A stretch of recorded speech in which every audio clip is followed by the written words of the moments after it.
Greetings, Marvel Strike Force fans. I am Cerebro, your community manager, and welcome to your community update. First, an announcement about changing up the format of the show a little bit. This is usually where we do some news before we get to the interview, but honestly, we're finding that we're already covering a lot of this news in our weekly blogs anyway, and we'd like to just jump right into the interviews. So we're going to save this section only for the really important stuff we feel you need to know, and this time we want to point you to the first half of 2021 preview blog. If you haven't seen it yet, there is some really exciting stuff in there, including some improvements to the game, like Save Squad tabs, and a brand new feature including costumes for your characters. But don't worry, costumes is not going to change this show. We are professionals. This is a serious, hard-hitting news show. I will not be dressing up in any sort of costumes in the future. And I'm sorry, I just couldn't even finish that sentence. I've been shopping for costumes for weeks. Oh, this is gonna be fantastic. Let's get to the interview.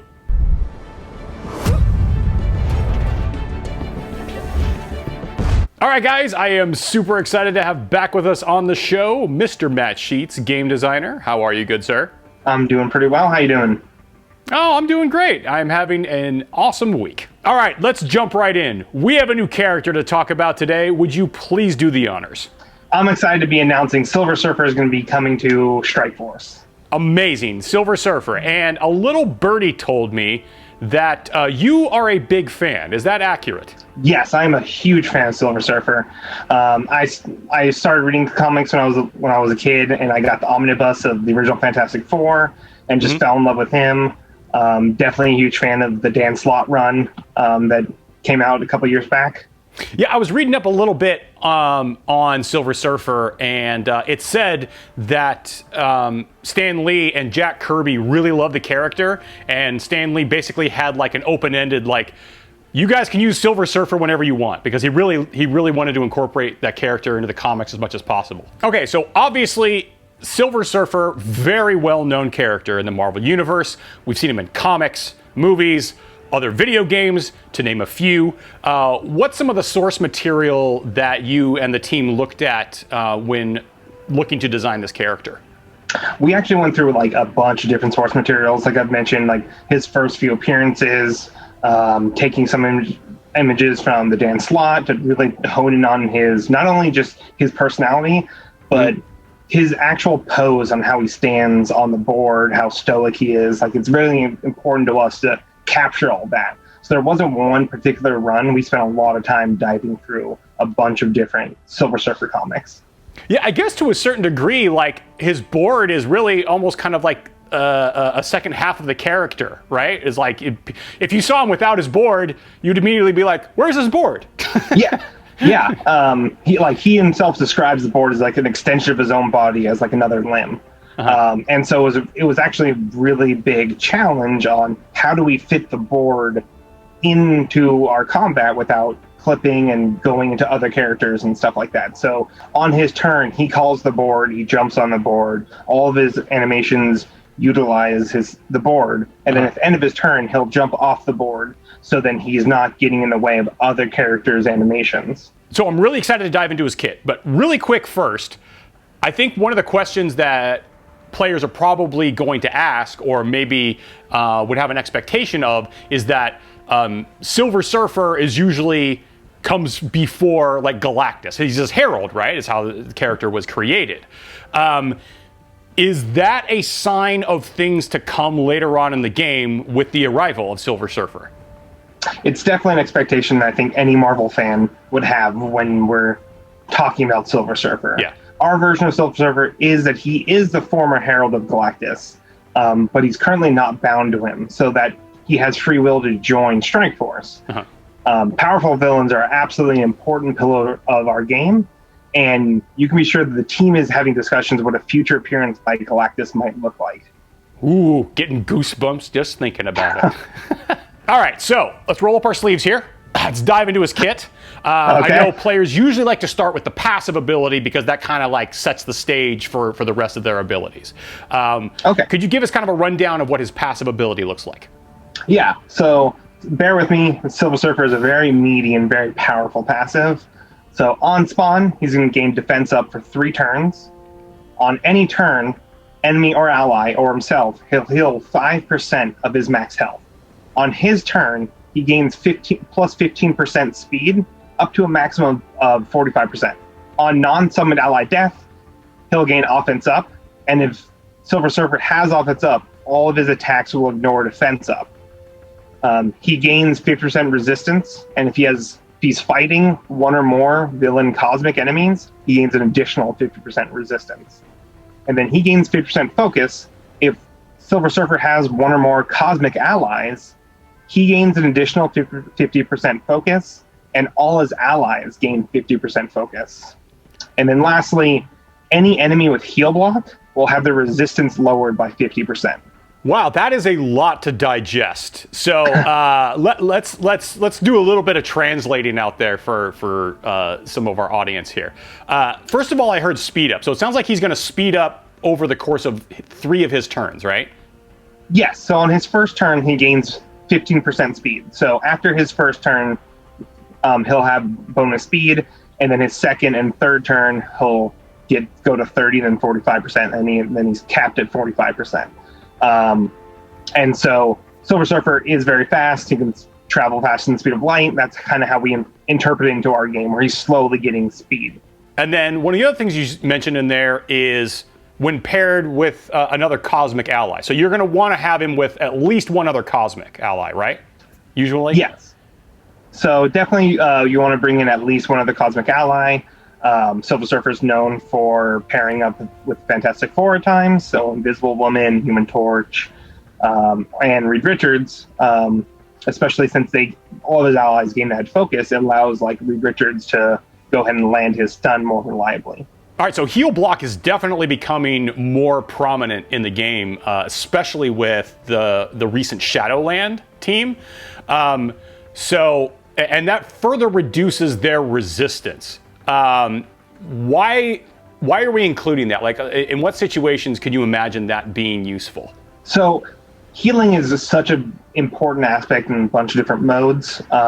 It's why you see certain teams like the Marauders dominating war. Uh-huh. And so we end up putting heal block in certain teams to make them really powerful. Mm-hmm.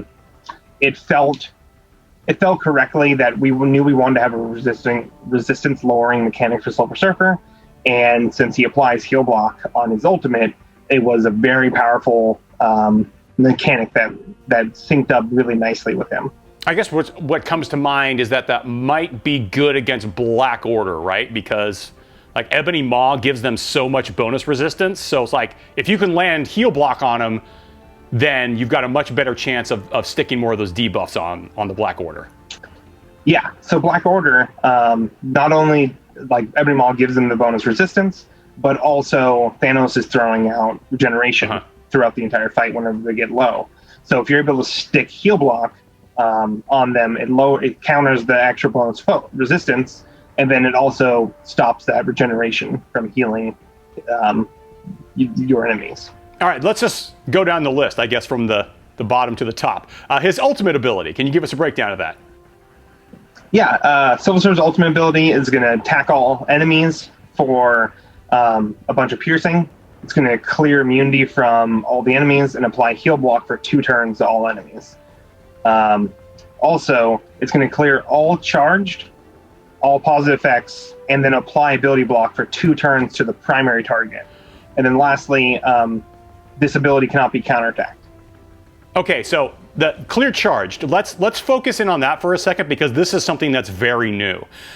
Is that something that's going to have a typical like resistance focus check like you would for normally removing buffs? Yeah, it's going to go through the same focus resistance check that other clear effects have. Okay. And then it is brand new. It took a lot of testing and make sure that this mechanic's not going to break the game, because certain visual effects are tied to having charged, not having charged. And so we're very excited to put this in. And then some of the characters, I mean, there are definitely some characters that come to mind. Cable's one that I can think of, Colossus.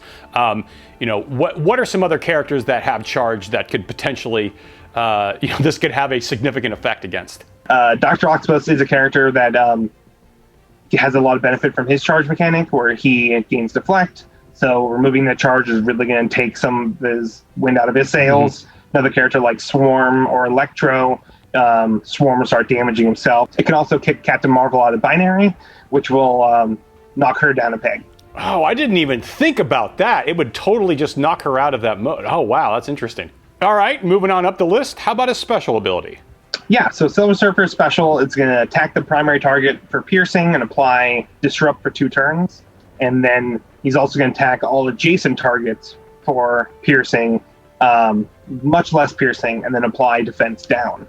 And then it also can't be counterattacked, which is a theme for Silver Surfer. And finally, his basic ability. And is this one called the kitchen sink? Yes. His basic is very powerful and also has some new mechanics to it.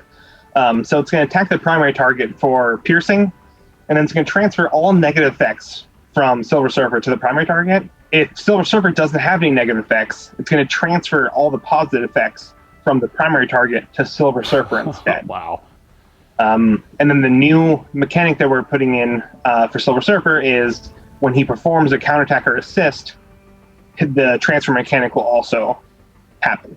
And then, of course, it can't be counterattacked either. Yes, and then it can't be counterattacked. Jeez, he's just going to be a force to be reckoned with. And then really quickly to reiterate, because there's so much piercing on him, could you just really quickly explain to players how piercing actually works? Yeah, so he's 100% piercing, and so all of his damage is going to ignore armor. And that doesn't necessarily have anything to do with defense up. Specifically, it's just whatever their armor is. Right, so defense up, it just halves the damage of incoming attacks. And so his attacks just ignore the armor that a character has.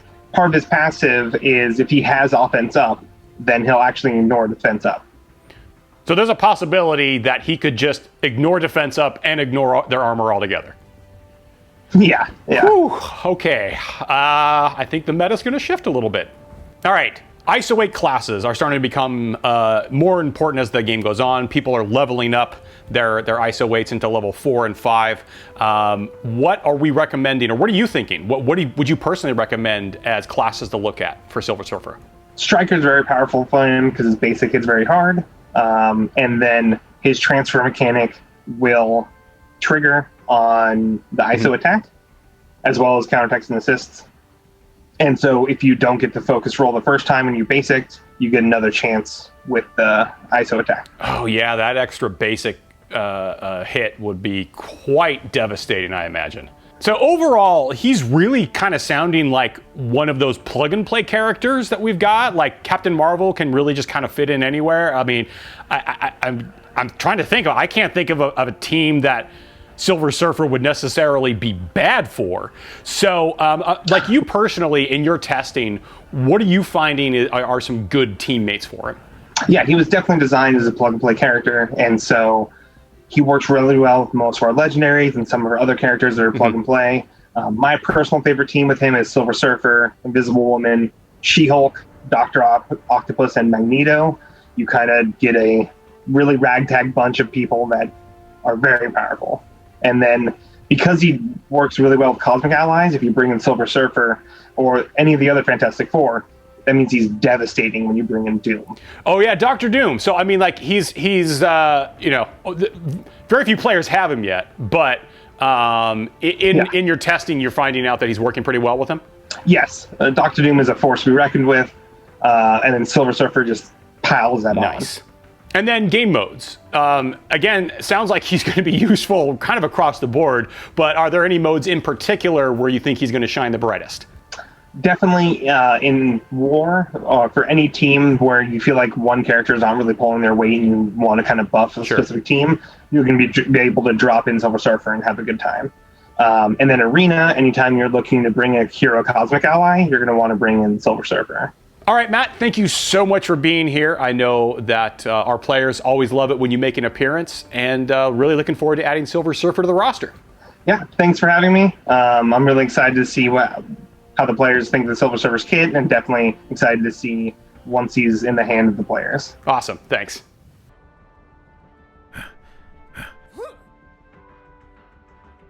Hello, Zeke's here, your friendly neighborhood community specialist, and it's that time again, the Community Spotlight. Is this the greatest community spotlight of all time? Some say yes, others say absolutely, and the rest will say, just do it! Over on Discord, it looks like Gambit 30 has a complete, astonishing X-Men team already. Everyone loves the Strike Force art team. Each year, our characters look more and more like they could leap out of the game into real life. Also making noise on Discord is Shadow Spectre's drawing of Scream. The key to good Scream illustration is giving life to her flowing locks. As you can see, Shadow Spectre is clearly a cut above the rest. This concludes Zeke's hair pun segment of the Community Spotlight. And then we have Juggernaut sketch by Ricky716. The picture of the unmovable mutant now has an unmovable place in my heart, right next to the collection of my hair puns. On Facebook, put your gauntlets together and congratulate Sam Moore for finishing first in the arena rankings for his shard. You just beat the competition, Black Order. It's okay to smile a bit more for the victory screenshot. If you've got the urge to smash, take it somewhere else. Because I don't want anything to happen to this Hulk model painted by Mikkel Brosig. You know, maybe Bruce Banner could get his anger issues a little under control if he indulged in painting, surrounding himself with happy little trees and bushes. And as some of you might know, I love to cosplay. So of course, I'm going to show off Vladimir Peter flexing as Miles Morales. Not bad, but you're not the only one swinging into the Spider-Verse. Our featured content creator for this episode of StrikeTime is Goofy Rexy. If you are a new player, make sure to check out his beginner video series, where he dives into tips on what to build as a new player himself. Go to youtube.com/GoofyRexy to check him out. All right, it's time for the giveaway. Let's give away some more Marvel Strike Force Legacy Orb pins. As March is Women's History Month, this time you can enter by leaving a comment below, letting us know the female character in Marvel Strike Force that has your favorite origin story. And yes, we'll accept any version, whether it is canon or an alternate timeline or from TV or movie, whatever. Just let us know your favorite origin story for a female character in Marvel Strike Force. We'll pick about 10 people at random, and again, be sure that you have an email address enabled on your YouTube profile so we can get in touch with you to get your mailing address. Thank you so much for watching. Please be sure to like and subscribe, share this video with your alliance mates, and we'll see you next time.